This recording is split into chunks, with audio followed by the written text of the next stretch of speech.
Welcome to the Fantasy Take TV podcast. Today we have the round 9 review, so a lot to discuss today. We have how we went, a few learnings we'll discuss this year, how confident we are going forward, and lots of news that have come out just today, especially with the injury report. So a few things to touch on there, and we have some.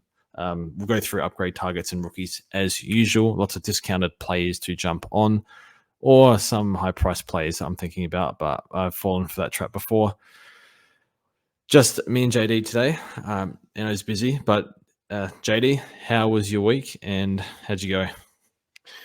I am here because I am contractually obligated to, and I don't want to be fined. SuperCoach is bullshit. I hate fantasy sports, and I want the season to end. In terms of how that translated into points, I scored a 2362, and I'm at like 2700 overall, so like an okay spot. But yeah, the last few weeks have really ground down the will to keep playing when it comes to just some of the injury luck that I've had, which we'll go through shortly. But the news that McKercher is going to be out this week, just the nail in the coffin after Baker and Sweet last week. George, how are you going? Hopefully a little bit better than me, because I feel like we need some yin and yang here. I need someone to balance me out. Well, I've already drafted the 2025 midfield. Callum Mills, Parrish, Oliver. It's going to look very nice. Actually, no, I haven't, but won't be far off. Dawson as well with his poor start. Yeah, we got first 4 mids locked in. Let's go. I think it's not all doom and gloom. We're both ranked 2.7k, and we can see how heavy the swings have been. I was looking through leagues. People were putting 200 points on me this week. So a few really good moves, like the Bailey Dale one a few weeks ago. McKercher would have been a mint one. I'll talk about him in a second, but a few good moves, and you can really rocket up the ranks. And I scored 2-3-8-6. Brought in Tim English and Darcy Jones. Out went Tom Powell and Massimo D'Ambrosio. Don't ask me why I still have him. But would have loved to get rid of Roberts instead of Powell. But is what it is. Okay, trades. I mean, English and Jones combined for average of 55 or something between them. So not the week to do it, but Jones was tucked on the bench, and English's stat line looked fine, but the points did not, which sucks. But that's okay. I think English will be top 2, surely, but I don't know. I feel like there's a lot of other good rocks that you'd be content with to pair Gorn with. And my MVP and fault of the week, my fault is Roberts. That was a bad hold. He lost 27k. That's a lot. But he played wing. I knew he played a bit wing last week, but he played a little bit wing early in the year. Didn't really take notice of it. Mostly halfback. He's been so good at halfback, but maybe, I don't know, with James Jordan kind of following plays around, it's forcing someone to take that wing spot, and it seems they're using Roberts there, so he's a must trade.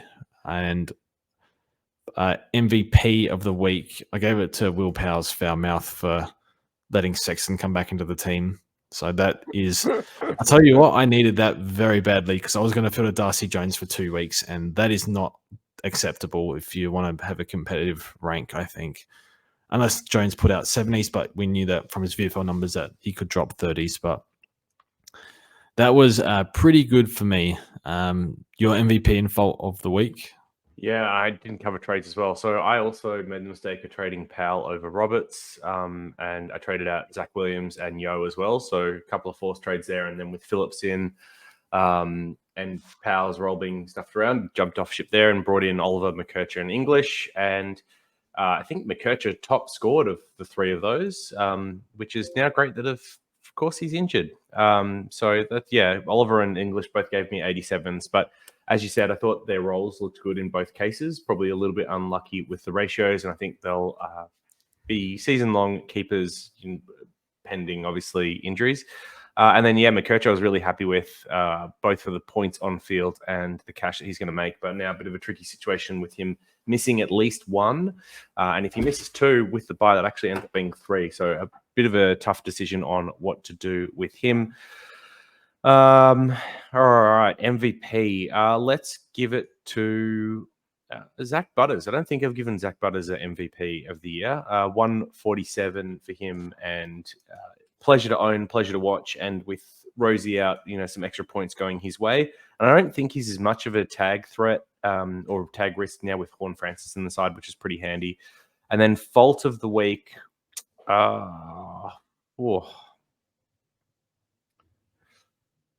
There wasn't anyone that was a really standout fault, which made the week tough. I mean, Fife was probably my lowest on field score with a 60, but I'd probably give it to Roberts too, just because he lost 30K and has to be traded. It's not even his fault, though. He got moved up onto the wing, which is just garbage stuff. So, yeah, I don't know. MVP should probably go to Darcy. Who did you give yours to? Oh, you gave it to Powers, Foulmouth. Darcy to put up a 113, get his cash gen going again. So much money flying around. But yeah, to have that score is massive. And I know not everyone has him, so he's a little bit unique, unlike the Wilsons and the Closies of the world, which I feel like almost everyone would have had on field as well. So yeah, a few things went my way, and I still, barely held. I actually went backwards in rank. So yeah, tough stuff. All right, let's get into the agenda, shall we, George? Yes. I think first thing we can probably go over news. So the latest news before we get into some discussion topics.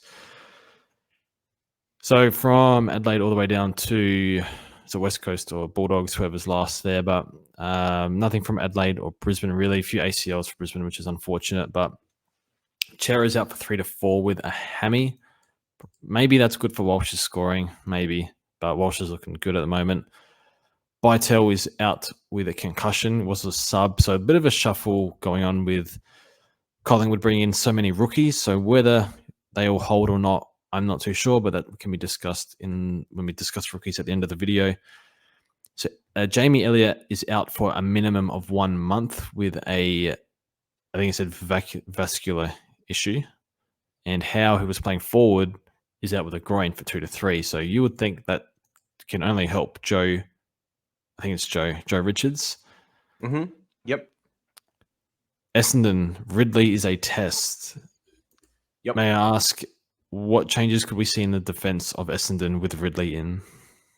Yeah, well, it's not just Ridley as well. It's Reid, who made his return through the VFL last week and had 25 touches and 10 marks. And by all reports, looked pretty good. But I think a few Essendon players had pretty decent numbers.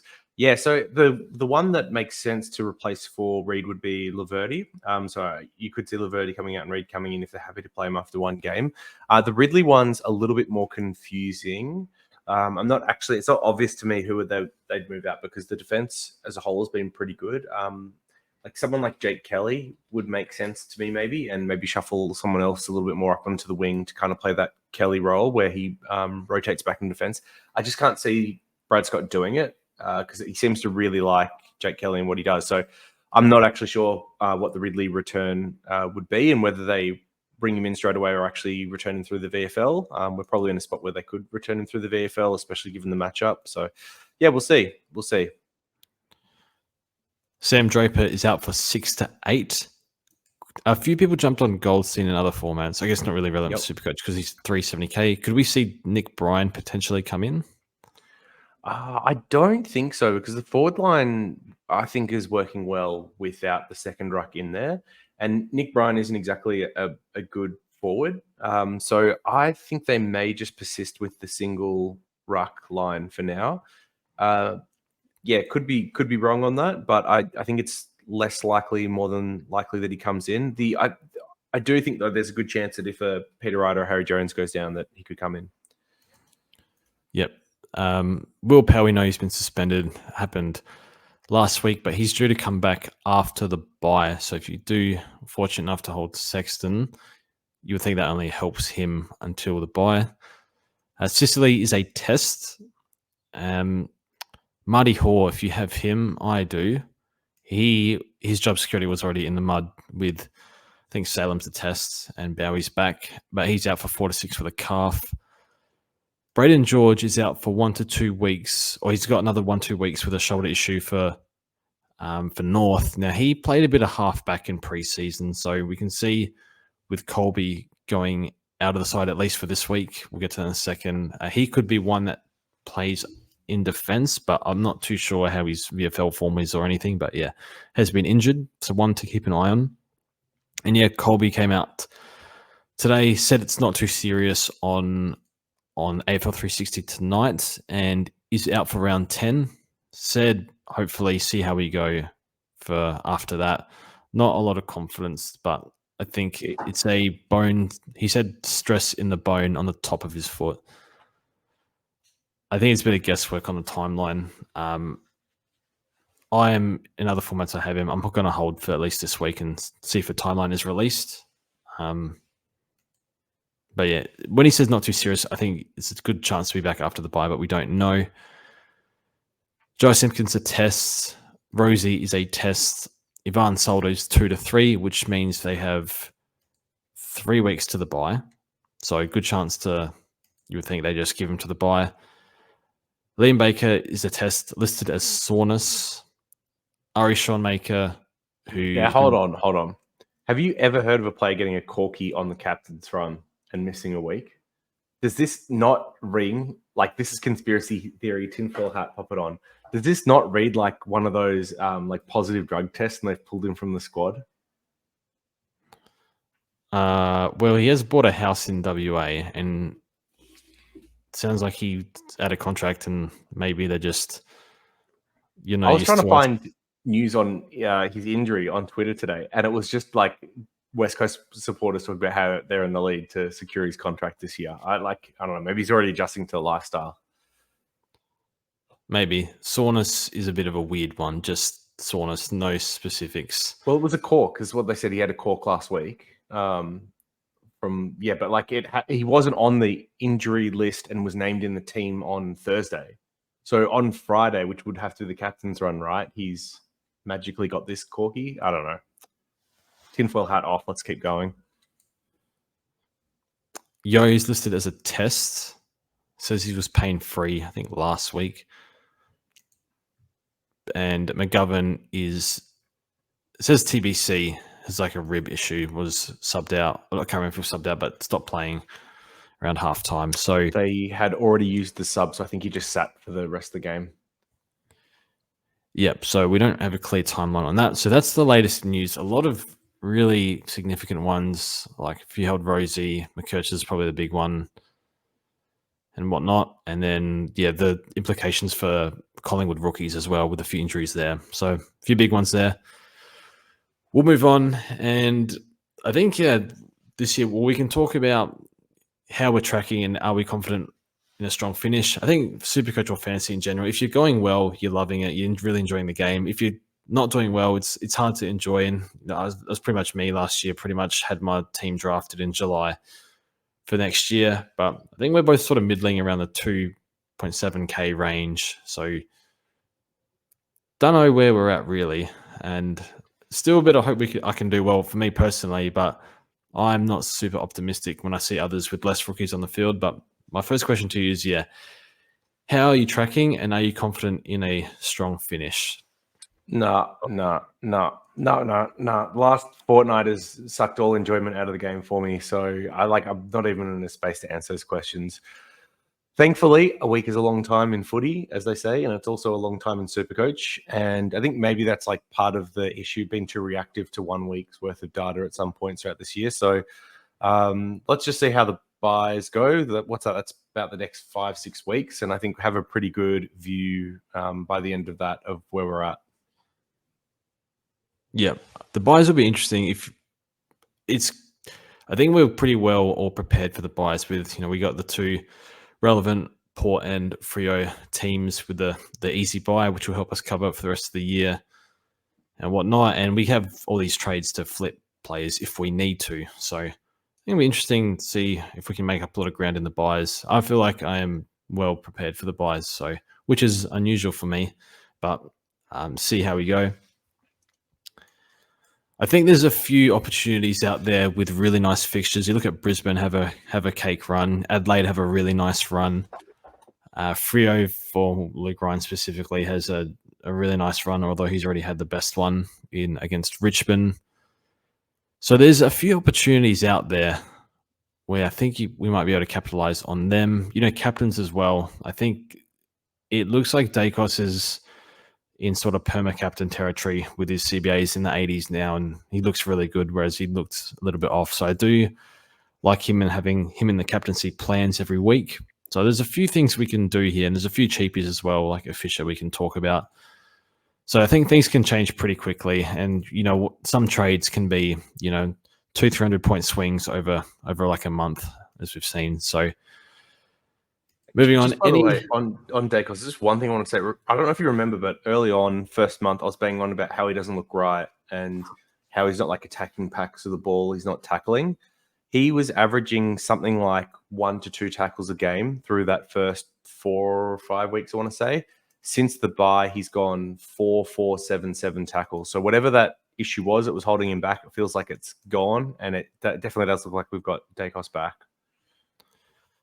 I still feel, even though he dropped 100k, I'm very happy with the Dacos starting pick, because imagine if he did this form over the past month, and you started it, and this is the way he started.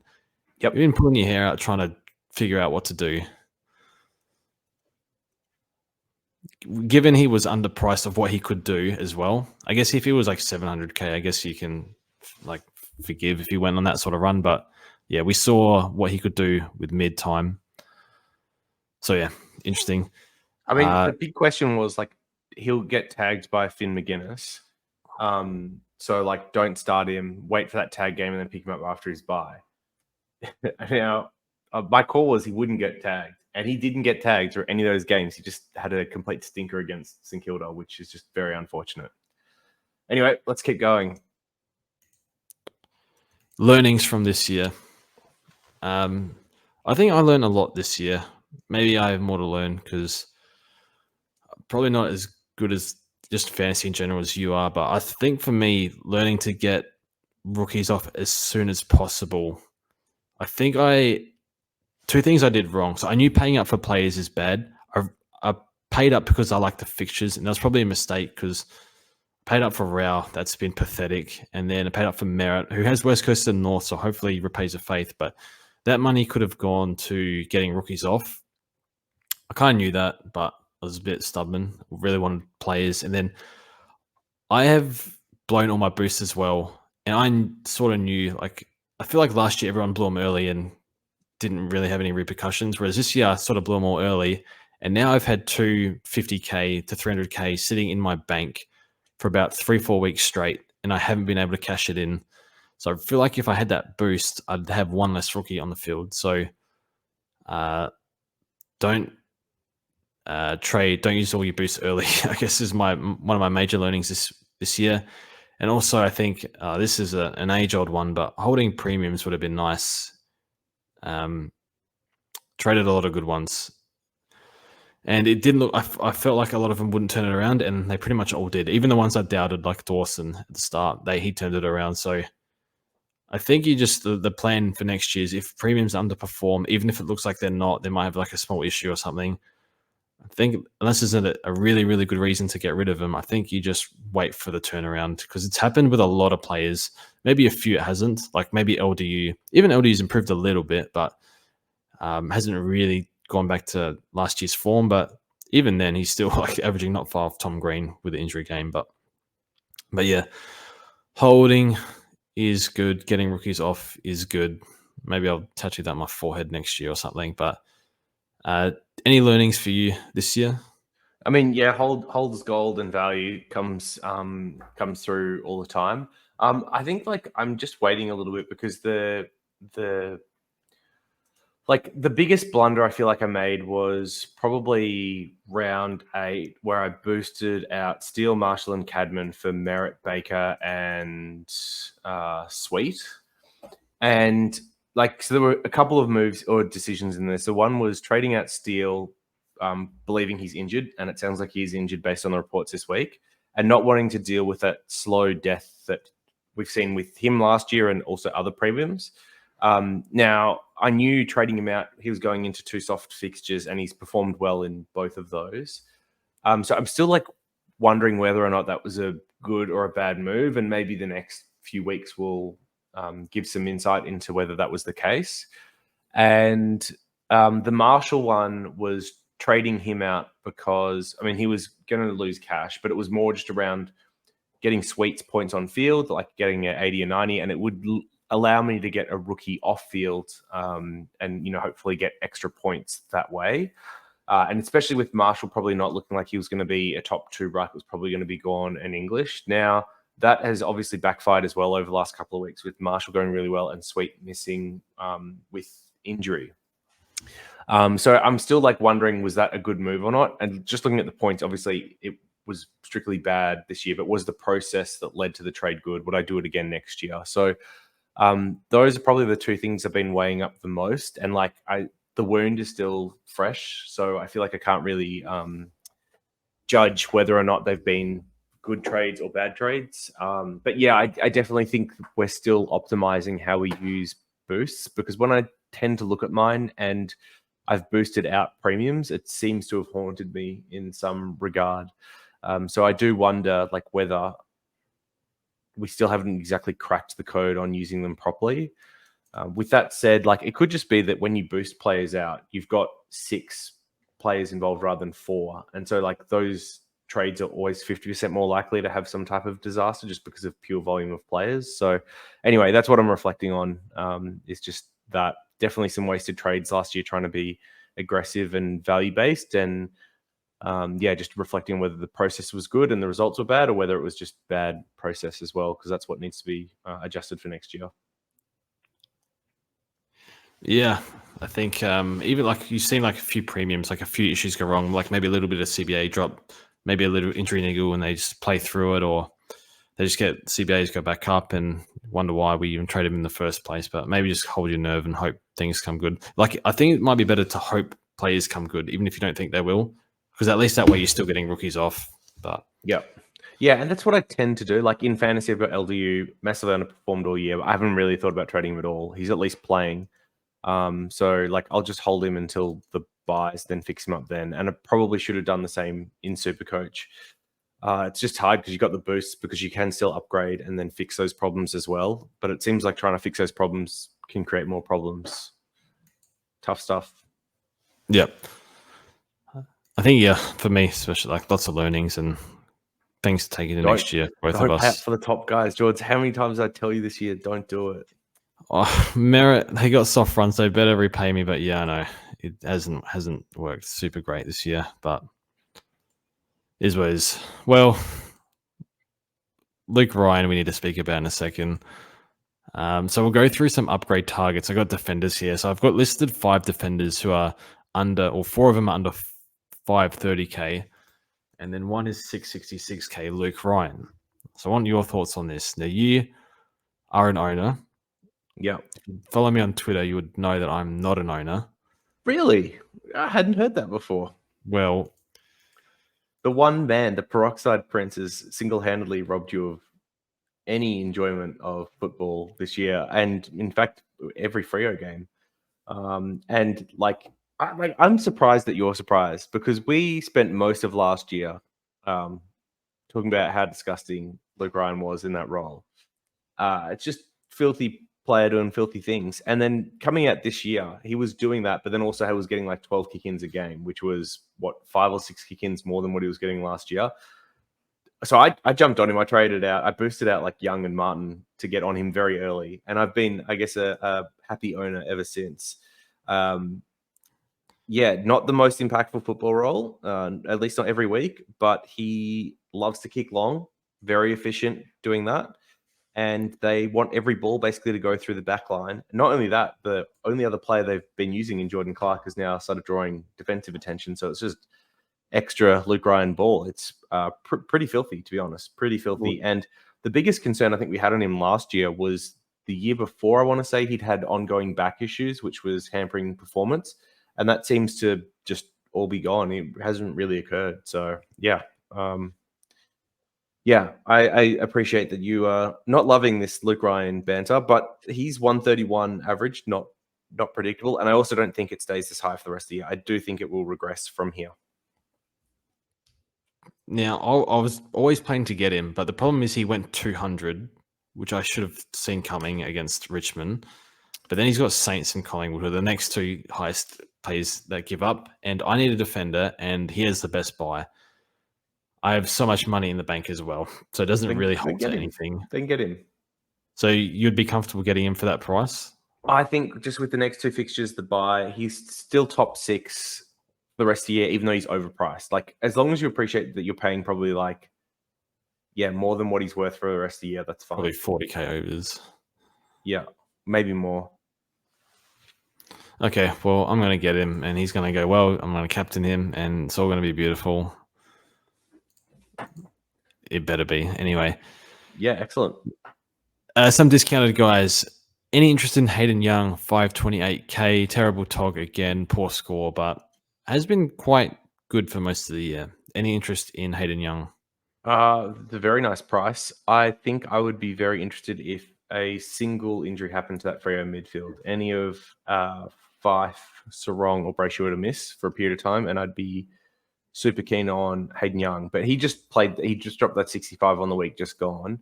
He's got a 106 break even, which he could hit. But I think this is the type of player I probably wait on now rather than getting on him. So I think his break even should pop up as well because he was coming off the 130 before that. So I'd probably wait until after buy for him maybe, but he is a decent option for sure, especially if you don't already have two of Ryan and Houston. Then he's obviously got the nice buy.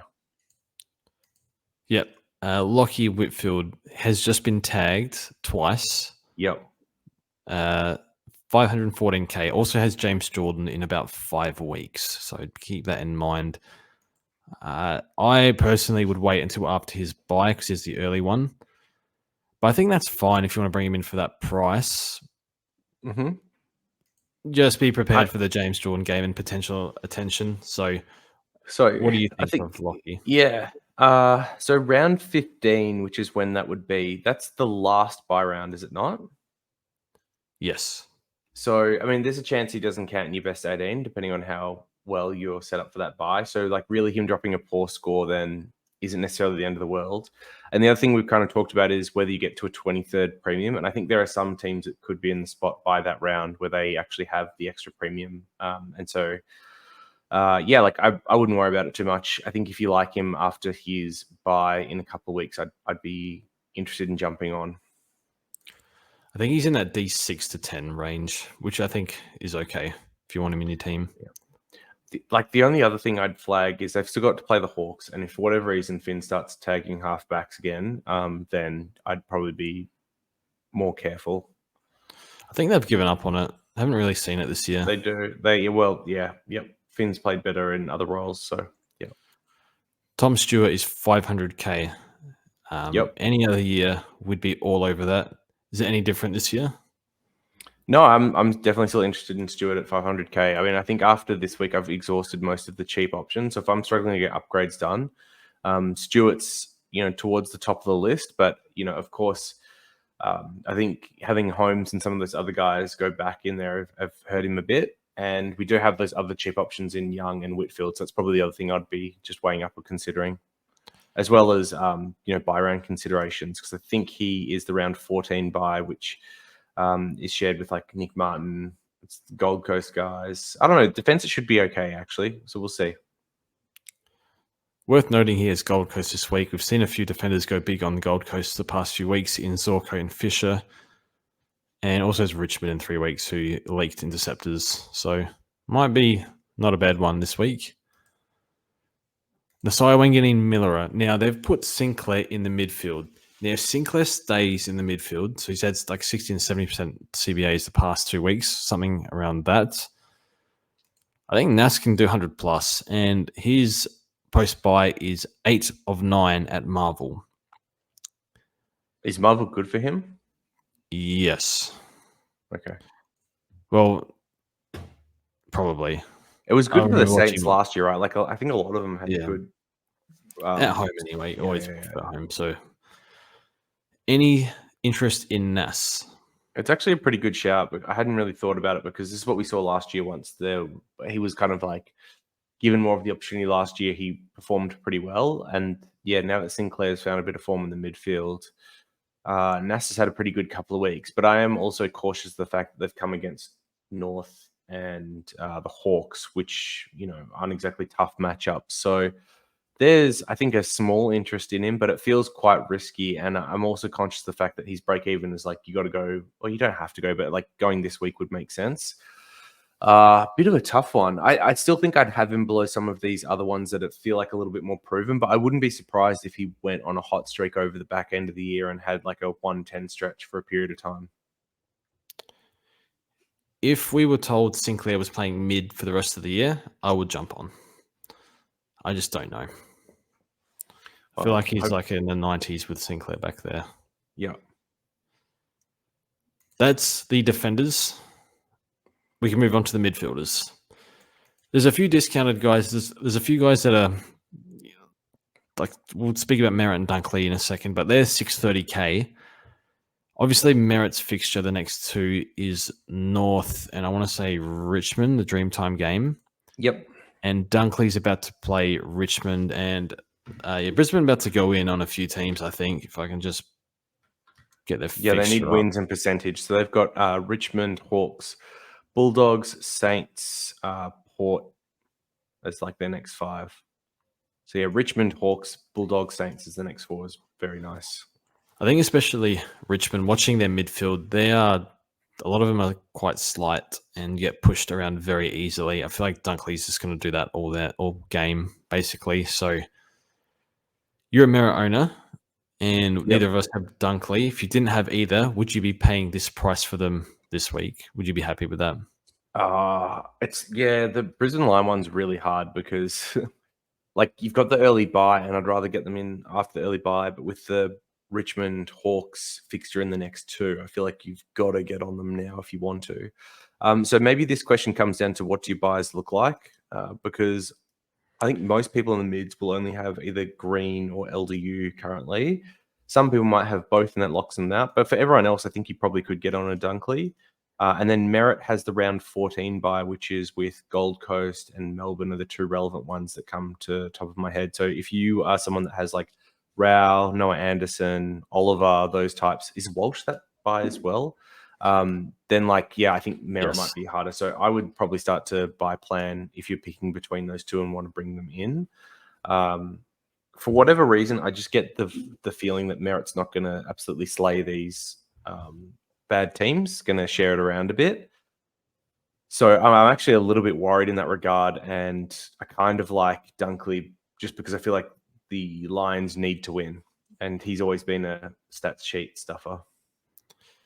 Yeah, watching Merritt the past few weeks, feel like the volume has been down a little bit, but the impact has been high. I don't like that for fantasy and SuperCoach, but I don't know. CBA is still there though. Yeah, CBA is still there. So both fine options. Butters 620k has Hawthorn and a low break even. It's probably now if you want him. Yeah, I mean, I'd probably just say as well, like the underrated probably part of those 2 and comparing them is Merritt is like substantially more durable than Dunkley, who's had a few season-ending injuries with his shoulder, I believe. So, if that's weighing on your mind, then maybe Merritt's the slight edge. Yeah, I guess Butters as well. Yeah, as you said, Hawthorn and North, the next 2 with an 80 break even. I say every week I live in fear of not owning Butters, and almost came true against the Geelong where he scored a 150, and I can feel it coming again at any point. It's probably going to be against North, but sometimes chasing fixtures doesn't always work. But I don't know, he's just too good. So I think he's a good target this week currently. He's below his starting price, like 15k below his starting price, despite averaging 124 for the year, which is pretty wild. So if you don't have him, I do think it's a good time to buy, especially with his favourable buy round. Yeah. Now, Walsh is 580k, so similar to what people brought him in for. For me, I'm probably thinking the same thing. He looks fine. He's had a much better preseason than last year. I'm a bit scared that the back will flare up. Whether it does or not, I have no idea. But he looks good. Any interest in Walsh? 0. Yeah. If he goes well for me, it is what it is. But I'd rather pick someone with 0 risk than even if it's like a 10% risk with Walsh. But he looks really good. Yeah, I don't think their fixture is particularly good. There is a stretch, maybe I want to say towards the back end of the year where it is pretty nice. So if he's still humming along then and they hit that part, then maybe I'd look at bringing him in. But yeah, no, for like an injured player, but no, I can't see myself like signing up for him as a top 8 from here. Yep. Jack's still 550 something No, K. move on. No, you worried about the I don't knee? want to talk about him. They said today the knee's injured. This is the news that we got. The knee is injured. Okay. He's had 2 very soft fixtures, and I don't even think he necessarily like killed them either. So I know in fantasy he junked it, but in SuperCoach, what he did like 120s last 2 weeks, and like 2 of the softest teams you can play. So yeah, I'm fine to avoid. Their fixture's not particularly attractive either. They start to face some real hard teams. I think it's going to get ugly. So despite the last 2 weeks being hard, I still think I'm happy not owning him, and I'm not really interested in buying him. Okay. I really like Jack Steele as a player, but maybe I should. I made that decision to trade him. I guess can't turn back now. Christian Petrarca for 550K. That is a steal. He played full forward for most of the game. Yeah, because he's getting tagged by Kennedy, right? Kennedy. I feel like he's been tagged 4 weeks in a row. Yeah, because Oliver's done nothing up until last couple of weeks. He started to find a bit of form. So yeah, they've been able to give attention to Petrarca and not worry about anything else. Oh, he's got West Coast this week. Yep, and then Saints, which don't have a midfield, and then Freo, who probably won't tag him.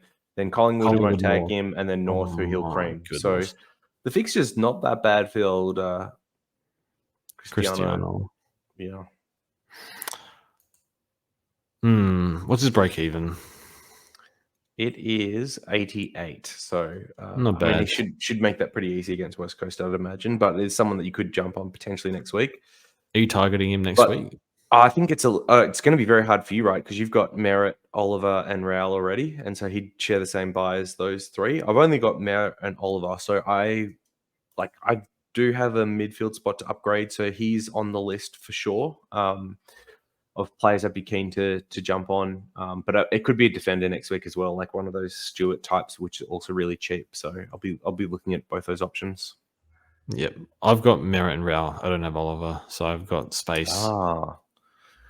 Gee, I didn't like that forward time. And as good as he looked, I don't know. I feel like they can really utilize him forward. Petty's been crap. Van Rooyen's hasn't done much. I don't know. I think we can see a fair bit of forward time coming. I'm going to give it another week to assess. Yep. So you don't have Oliver on the list and you don't have him in your side. Is there any reason why at 495K Oliver isn't a top consideration this week with a 53 break even? I did trade him in the other 2 formats, or Sports Tech and Fantasy. Not for me in SuperCoach. I don't trust him enough. We can see players with limited preseasons that it can come back to bite them later in the year. I don't think obviously this has sort of been his preseason the past 2 months. He looked fine. I thought he looked fine, but yeah, I don't have Butters. He needs to come in, and then I need to flip Matt Crouch to someone, and that's might be a Petrarca, might be a Dunkley. We've got so much money to play with. I'm taking that over Oliver, and going someone cheap doesn't really do anything for me because every time I one up, one down, I've got 240K in the bank right now. So for me, it doesn't do anything. If I had boosts and stuff, I'd probably boost him in and then assess him at his buy because he'll make money and get a rookie off. But I'm not. It doesn't work for me. I would rather go Stewart or a Nass in defense than Oliver in the mids. The same price. Yep. Yeah. So a couple of things here. I'm just looking at his time on ground, and it's all kind of mid to high 70s this year so far. You know, through his best, it's kind of been mid 80s, even up to high 80s, I think a couple of years back. So definitely still being managed from a time on ground perspective, Clary, which will, limit any upside. He's not going to get back to his 120, 130 days with a 10% reduction in time on ground. Definitely makes him a hot consideration for next year, though, because it should come back if he has a full preseason. But yeah, I do think, at the same time, he's played every game this year, and that fixture we talked about for Petrarca, it's true for Oliver. Teams obviously aren't putting as much attention into him, just given where he's, how he started and how he's been playing this year. But I do think like there's a pretty good chance, especially after he has another rest with that second bye, that he looks pretty good in the back end of the year. And, for someone that's been talking about having that 23rd, 24th premium that you can loop with or bring on, it feels like Oliver's almost one of like a perfect candidate because he's got the ceiling from the past that we know about. So I'm a little bit surprised you're not more interested, but I can also appreciate that the soft tissue history combined with the off-season issues doesn't make him particularly interesting either. I'm certainly not against him. He just doesn't really fit what I'm trying to do at the moment. Yeah. Okay. Okay. I mean, like even if he scores well this week with a 53 break even, like he'll still be achievable and lowish 500s next week. It's not like impossible. Would you be happy if he did 105 average for the year? Given that I paid 475 for him or whatever it was, like I think that's a pretty good return. I'd hope for more than that, but if 105 is what I get, then so be it. Okay.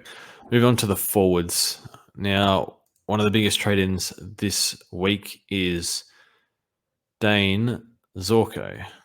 566k, has Richmond and was it the Saints as well coming up? Or within the next month. So it's Richmond, Hawks, Bulldogs, Saints, and they're all like pretty good fixtures for halfbacks. Yep, all of them. Is he in your plans this week? If not, he is in my plans this week. I think, like I said earlier on, I wouldn't trade him in until it was getting towards the end of this, like completing my team, just because the injury risk is too high. But my willingness to play on with all the injuries I've copped anyway is pretty low. So let's just bring him in now. He's only got 2 games he needs to get through before the bye, so I can't see him being rested in those. Fixture's good. His break even is 45 or 55 or something. What could possibly go wrong, George? Let's just have a throw at the stumps and bring in Dane Zorko, the 35-year-old halfback. If you get another ceiling game from him, I don't think you'd be too worried if injury happens at some point. It's on the cards. I mean, we say a ceiling game, but really he's had, apart from the 160s, he's had maybe a couple of 130s, and a 130 is probably like what you'd be hoping for, I think. If he gets that, you'd be thrilled. In terms of scoring output, he's probably the same tier as Flanders and Heaney. Yeah. In this role, there's no reason why he wouldn't be close to matching, I'd say, Flanders. But he makes, in terms of scoring ability, he's the clear, like in the clear top 3 for forwards at the moment. And I think that's where the risk just probably has to be taken, because if he continues on with the form and you don't have him, then you're probably not much of a shot. And just given that he's break even so low, it feels like a pretty easy one to jump on.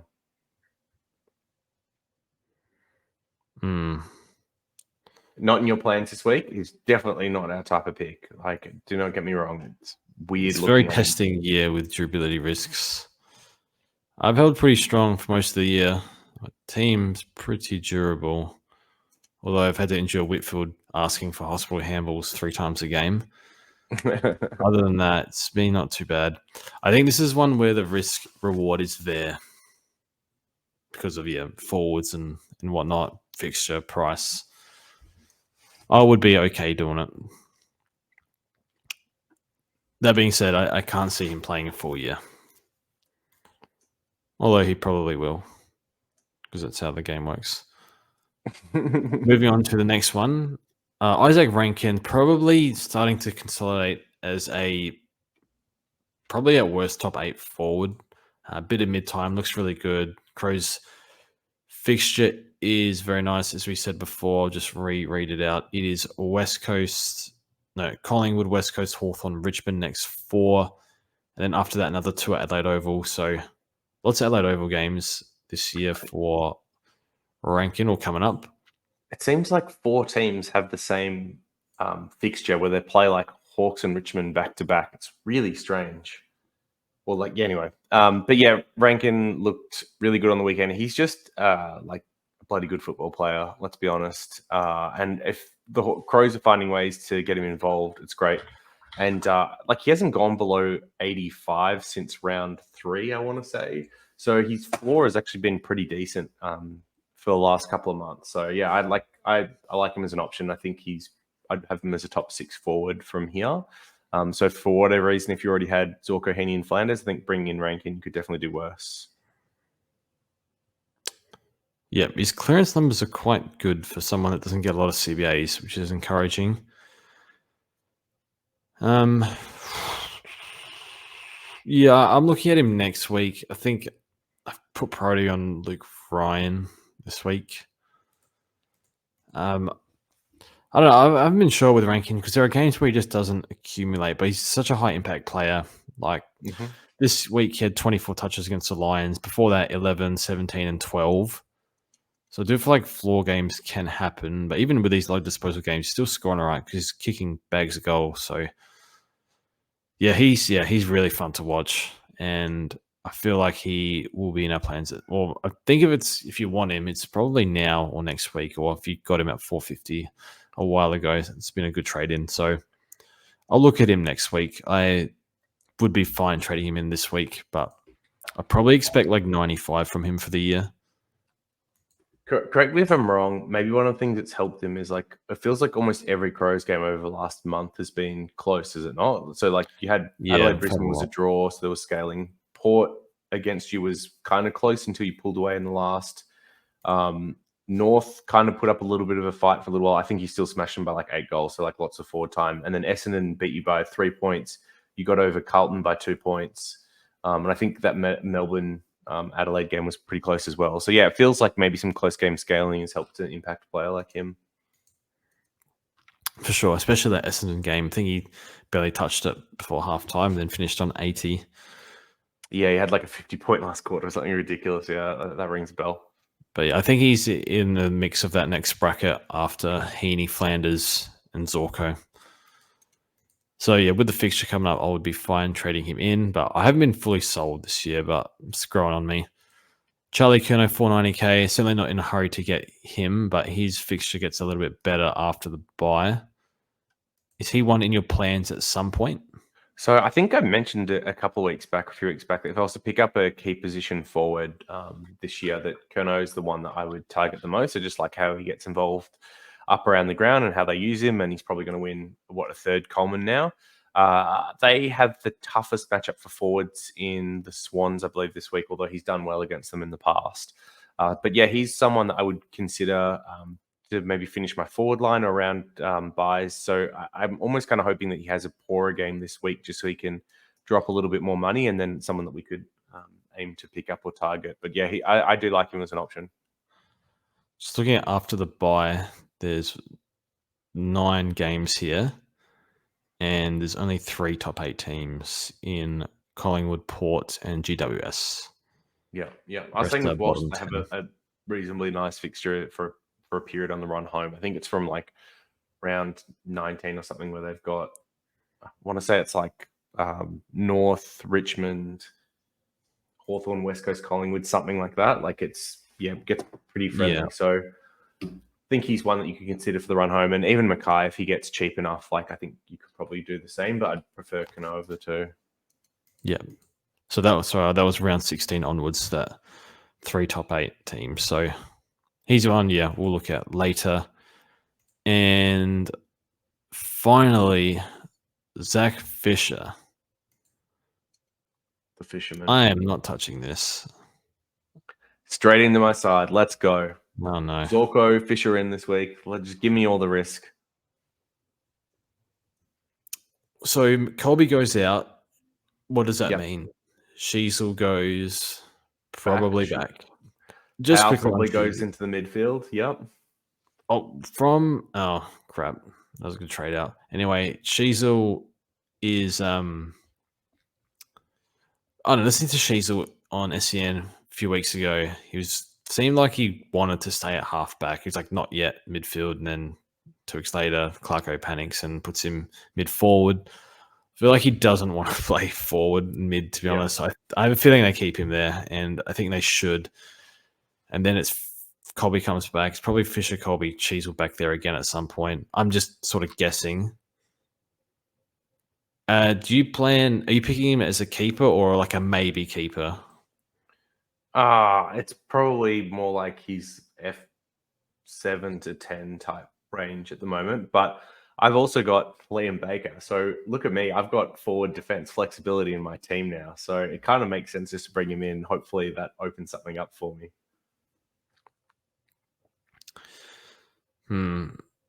I'm somewhat tempted. I've played around with bringing him in.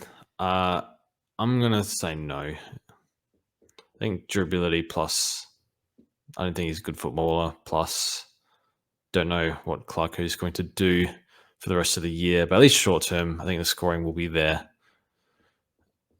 Yes, I'll pass. they're not knowing what Clarko's going to do is the hardest part in all of this. Moving on to some rookies, unless there's any other forwards you can think of. No, let's go. We haven't talked about like Harley Reid, I guess. You don't see him as a keeper anymore. Trade outs. Yeah. I'm trading Reid. Okay. Cool. If he comes good, fine. I think he could drop a lot of money if he doesn't go well. 130-ish break even.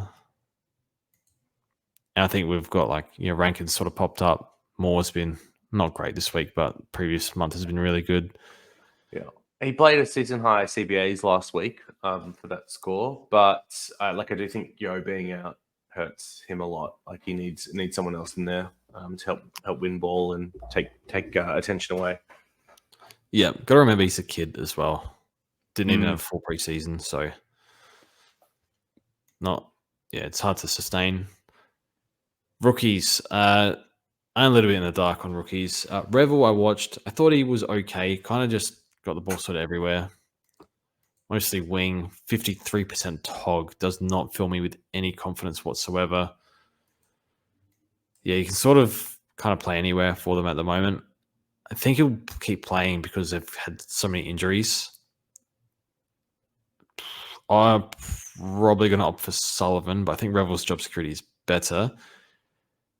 Do you have any take on either Sullivan or Revel? I think Sullivan's a better pick of the two. I'll just start by saying that. The Revel one's interesting. The main people I hear in the Revel camp is that the Collingwood injured list isn't going to last forever, and then they'll be back soon, and Sullivan will go out. Just quickly, Answorth is a test this week. Bailey is 1 week away, and I think there's someone else that's not too. Dev Robertson could be back this week. So they've got 3 players potentially returning. How safe is Revel in all of that? I'm not sure. And then Pies have got I think an even longer injury list. And while you've got Mitchell and Degoe coming back this week, I actually think that's a good thing. If you see those two come back and Sullivan survives, that's a great sign. And I think there's probably a pretty good chance that he does as well, because they've got some of those other guys that have come in recently, like Vitel, who will now be omitted, Richards and McRae as well. So I feel like there's a bit of a buffer for players that could go out before Sullivan. So given that Sullivan... is Bruce also 1 on 2K? Are they both 1 on 2K? Yes. Bruce has got TBP forward, though. Okay. I mean, I think I'd still rather have Sullivan of the two, but if I had one, I'd get the other this week. I'd be comfortable with that too. I'm probably having to pass on both because I'm going to get Zorko and Fisher and have neither of them. But yeah, I think they're both reasonable options, especially given that they only need maybe 2 price rises to make 100K. At least for Sullivan, that's true. For Revel, it might be a bit more, but yeah. I think Sullivan's going to get 2 price rises. But if you were hoping that they hold during the buys, I'm not sure either will. Guess it depends on how quickly teams recover from injury, how well they play, etc., etc. The other thing is Ravel's got the buy-in, the early buy, right? That also brings back, is it Starcevic? That's 3 to 4 weeks away. So he'll be back after that buy, I'd imagine. And then, I think it proves quite hard for Bruce unless other injuries occur. Yeah. My read on Sullivan's quite poor. I don't have much to add, unfortunately.